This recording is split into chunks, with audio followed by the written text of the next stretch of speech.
Hallo Leute, welcome back to Deutschflix, where we learn German with Netflix clips, small talk and less textbook stuff. Wer sind Sie denn eigentlich? Müller, ich arbeite ab morgen. Aushilfslehrer. Wir arbeiten auch hier. Mein Beileid. So today we are covering Personal Pronomen im Akkusativ. Now in order to understand this, let's take a look at these examples. Felix is my colleague. Felix speaks German. I help Felix with Spanish. Now, there's nothing wrong with these sentences. It's just that I have not written them efficiently. Now, you tell me, think about it. If we were to replace Felix, which words will you use?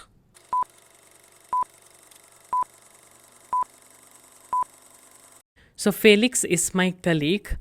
Then we have Felix speaks German. Now, instead of this Felix, I can say he speaks German. And in the last sentence, I help Felix with Spanish.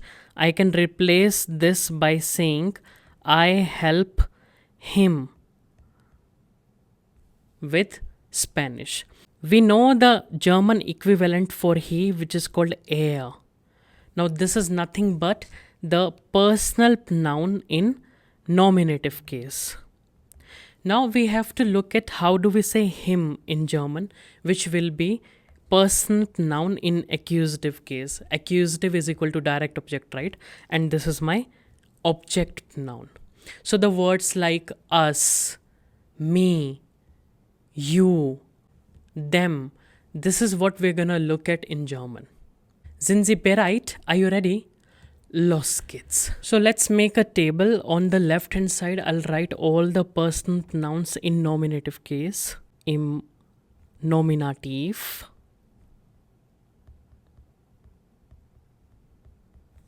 And on the right hand side, I will write them im Akkusativ.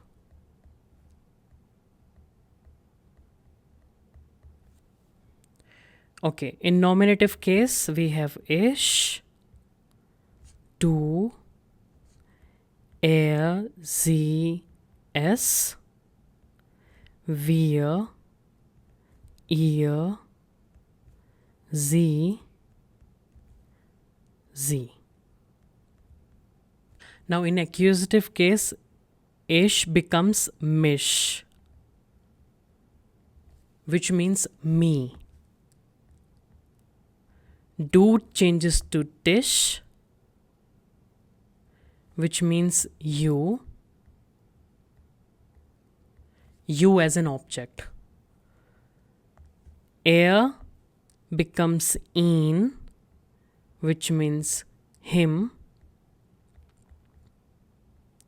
For sie, we say sie as it is, but the meaning changes. Now we say her.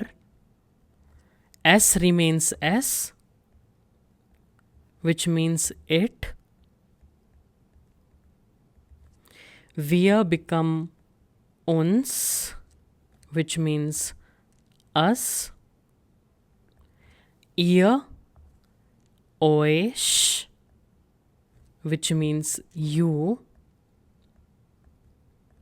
Sie remains sie, and even the last Z, capital S, it remains sie. The meaning them and you. We will look at some examples, then it will be crystal clear.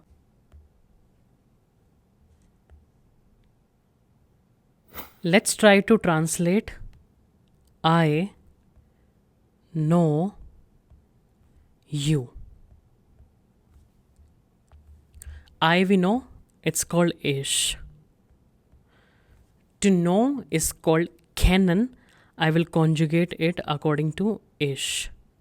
Ich kenne. Now for you, I'm writing du. Is it correct? Ich kenne du. Is it correct? Now grammatically, let's see. Kennen is being conjugated according to ich, which is the subject, Subjekt. and subject is in nominative case. Okay. Now do is also in nominative case. How can we have two subjects in a sentence? If this is the subject, then this verb should be kannst. That means this is wrong. You cannot write do. This will be my object noun and we need its accusative version. So accusative version of do is dish. So we'll say ich kenne dish, which is object noun, object in accusative case, Akkusativ. Obviously, since we do not know the context, you can also say ich kenne euch or ich kenne sie. Up to you which one you want to use. Dish means you, euch means you, and even this sie means you. Depends on the context, depends on the number of people standing in front of you and how you address them, formally or informally. Now I'll give you one question. You have to translate this. She likes him. Pause the video.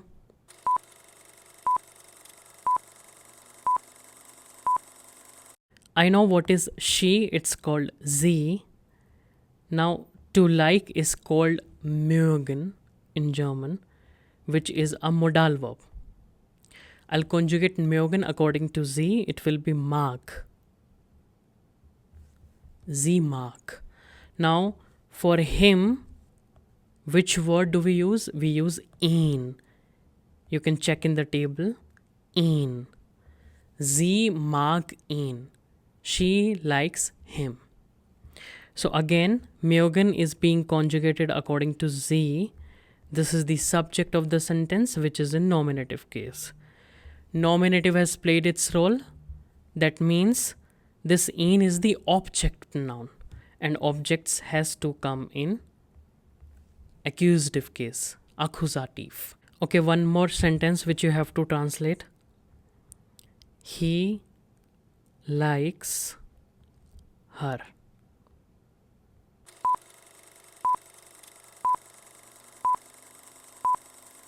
So he likes her, he is er.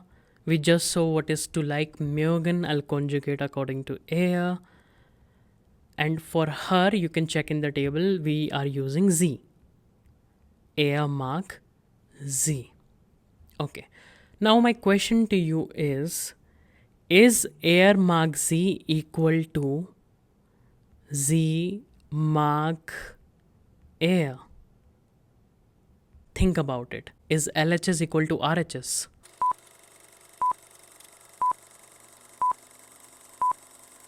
If I take the left hand side, er mag sie.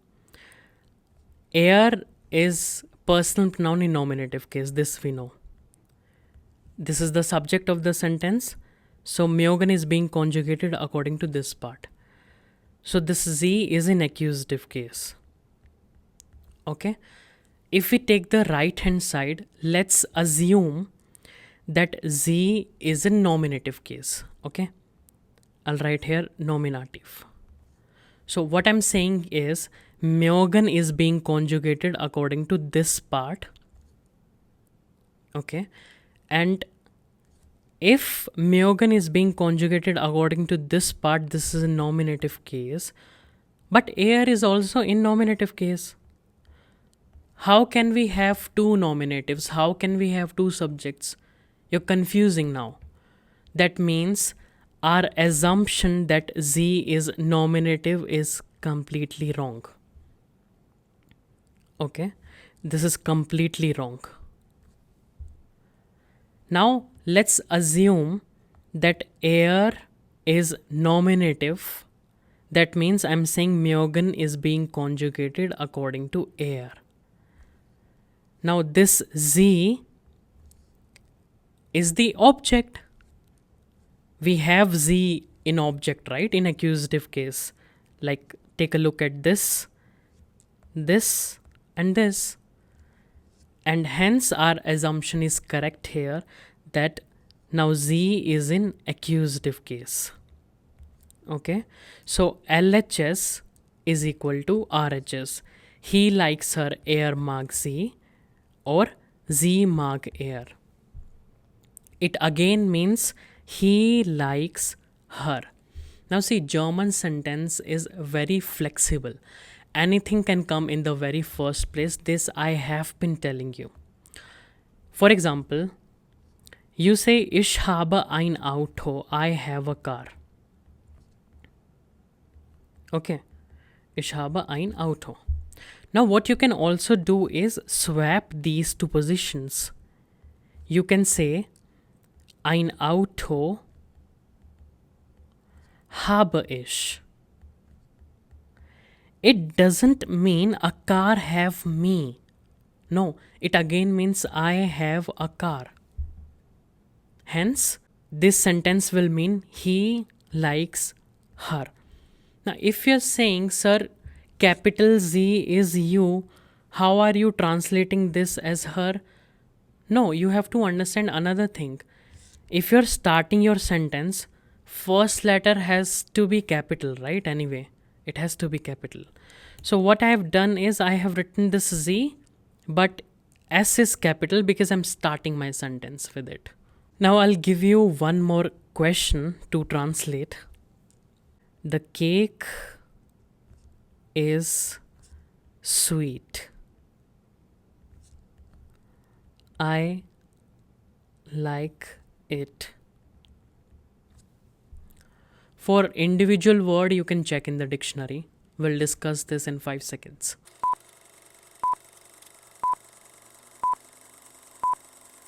Okay, so the cake is called der Kuchen. Is sweet, we say ist süß. Sweet is called süß. I like it. I'll conjugate mögen according to ich mag. Now for it, you can check in the table. It is called S. Okay, I'll write S, which is completely wrong. Put a cross on it if you have written S. Now think about it. Why is it wrong?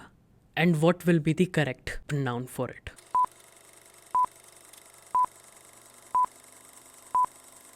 Let's discuss this. It is referring what? The cake. Okay, the cake is called der Kuchen. That means cake is something masculine.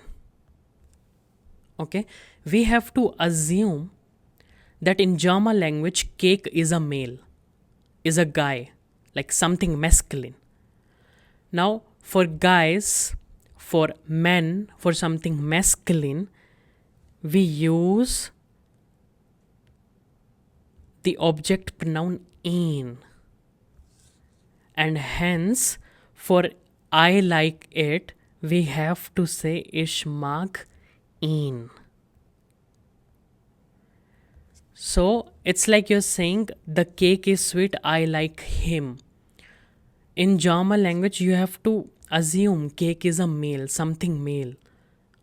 How? Because Kuchen is der Kuchen and der article is for something masculine.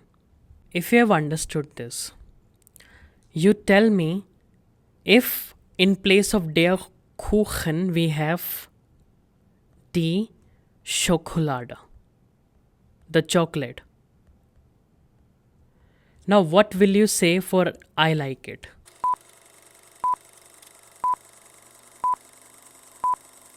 See, Schokolade is something feminine. You have to assume chocolate is a lady. And for lady, for woman, we say her. So we will say ich mag sie. Now the question is, when do we use S then? If we have, let's say, das Müsli. Now muesli is something neutral. according to German language. In that case, we will say ich mag es. Okay, now what you can do is come back to the previous page, and here I have written s as it. Do one thing, put a slash over here and write it can also means it, and even this z can also means it. When will they mean it? If the noun that they are referring to is der, then we'll use ihn. If die, then we will use sie. And if das, we will use s. Now I want you all to take 5 minutes of your time and you have to learn this table. Okay, once you are done with this, you have seen all the examples. I want you to solve 2 exercises. So in the very first exercise, you're given option and you have to tell me which personal noun you will cross out. And in the second exercise, you have to decide which personal noun in accusative you will use. Now without context, without understanding the context, you cannot solve this exercise. Okay, so put yourself in their shoes and then try solving this exercise. For meanings, you can use the dictionary and pause the video, solve this exercise. Let's discuss this after 5 seconds.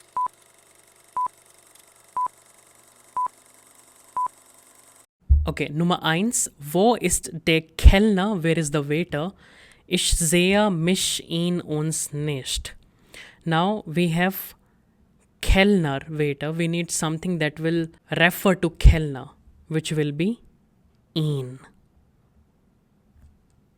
Okay, so where is the waiter? I do not see him. And obviously you will not say I do not see me or I do not see us. Nummer 2. Hast du am Montag Zeit? Do you have time on Monday? Wir sind zu Hause. We are at home. Besuchst du sie euch am Abend? Now, we need something that will refer wir. The personal noun in accusative case for wir is uns, which will be the correct answer. So, do you have time on Monday? We are at home. Are you visiting us in the evening? Nummer 3. Meine Schwester ist im Restaurant. Ich hole dich in sie mit dem Auto ab. Which personal noun you will use to refer meine Schwester, which is something feminine? We will use sie. My sister is in restaurant. I will pick her up by car. Ich hole sie mit dem Auto ab. Nummer 4. Sarah und Matteo haben auch Zeit. They also have time. Kann ich sie euch zur Party mitbringen? We need something that will refer Sarah und Matteo. Plural. Okay? So, Sarah und Matteo, they have time. They also have time. Now you will say, no, can I bring them along? Can I bring them along to the party? Now we need the word for them, which will be this sie. Nummer 5. Wo seid ihr? Where are you guys? Ich kann dich euch sie nicht sehen. That was super easy. For ihr, personal noun in accusative is called euch. Wo seid ihr? Where are you guys? Ich kann euch nicht sehen. I cannot see you guys. Okay, time to discuss second exercise. Nummer 1. Hi Frida, gehen wir morgen essen? Shall we go to eat tomorrow? Ich lade ein. Now the verb is einladen, which means to invite.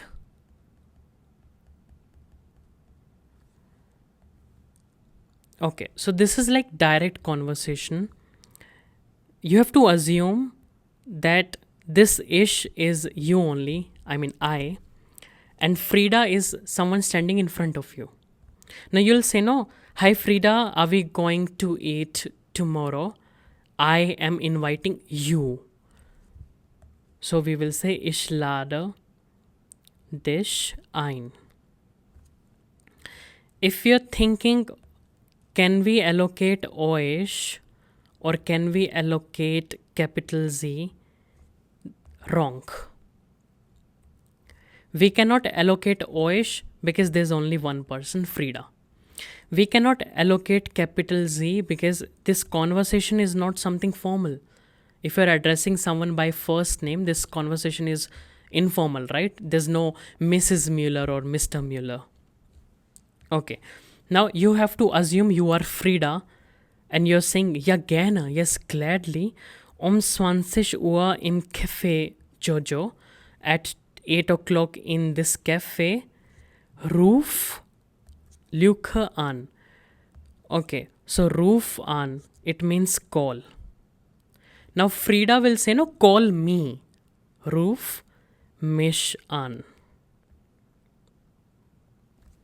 Nummer 2. Markus und Anja haben heute Zeit. So Markus und Anja, they have time today. Ich koche am Abend für Luke, kommst du auch? I am cooking in the evening for Markus und Anja. For them, right? So we'll say für sie. Kommst du auch? Are you also coming? Now, answer, nein, heute nicht. No, not today. Julia ist krank. Julia is sick. Ich will Luke besuchen. I want to visit. So I want to visit this girl Julia, right? Now for Julia, what word can I use? Her. How do we say her in German? Sie.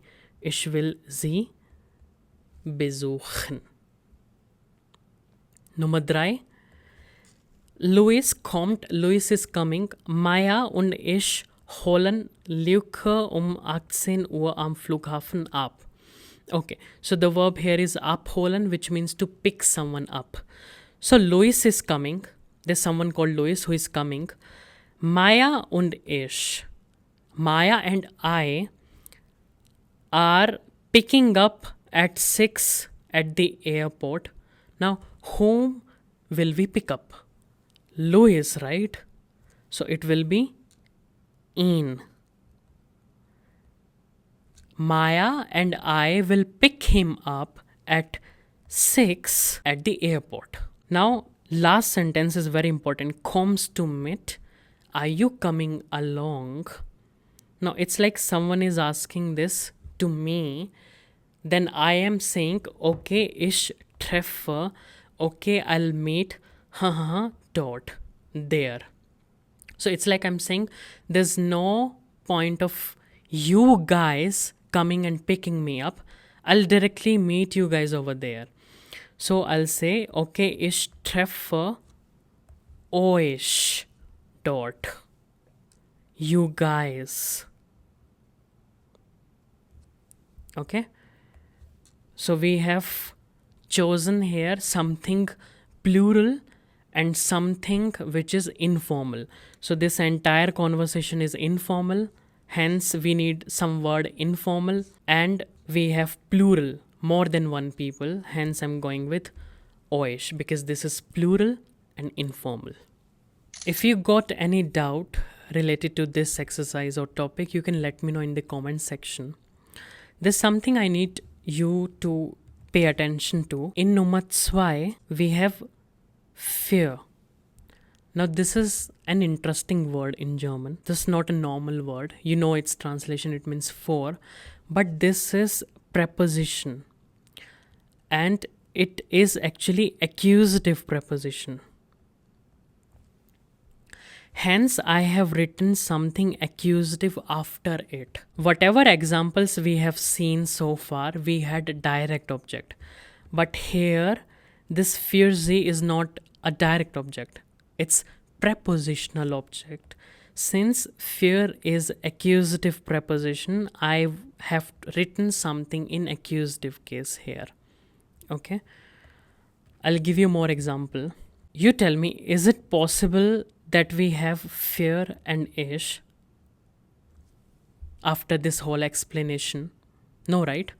Because fear belongs to the preposition accusative category, and after this we need something in accusative. Ish is in nominative, so its accusative version is called mich, and now it becomes for me, für mich.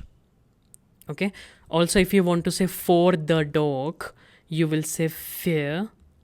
Now the dog is called der Hund, but der is in nominative case. We cannot say it. We have to say den. Der changes to den in accusative case, right? And fear is accusative preposition. Now we have a list of those prepositions which we'll cover in some other episode. Und das war's, Leute. That was it. Now you've got the hang of German object pronouns, and trust me, you'll start hearing mich, dich and ihn everywhere once you know what to listen for. If this helped make things clearer, don't forget to give it a thumbs up, hit that subscribe button and drop your sentence using mich, dich or uns in the comments. Let's build some German muscles together, and as always, Deutsch lernen muss nicht langweilig sein. It doesn't have to be boring. Stay tuned, stay curious. Bis bald hier auf Deutschflix. Tschüss! Like and subscribe.